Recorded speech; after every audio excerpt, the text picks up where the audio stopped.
Aksi kejar-kejaran mewarnai penangkapan dua anggota geng motor di Jalan Boulevard Makassar. Saat dilakukan pemeriksaan, petugas menemukan bungkusan saset berisi sabu di dalam dompet pelaku. Selain saset kecil, juga ditemukan alat isap sabu di semak-semak yang tak jauh dari anggota geng motor ditangkap.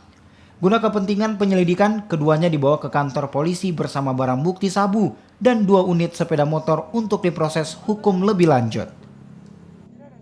Jadi pada saat kami melaksanakan strong point di wilayah Polsek Tapanakukang, tepatnya Jalan Boulevard, kami menemukan sekelompok geng motor yang melakukan aksi balap liar.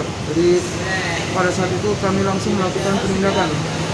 Dan pada saat kami melakukan penindakan, kami mengamankan 2 kendaraan. Jadi pada saat kami melakukan pemeriksaan dan penggeledahan, kami menemukan 1 paket kecil beserta pipet sabu-sabu di salah satu pelaku yang melakukan balap liar.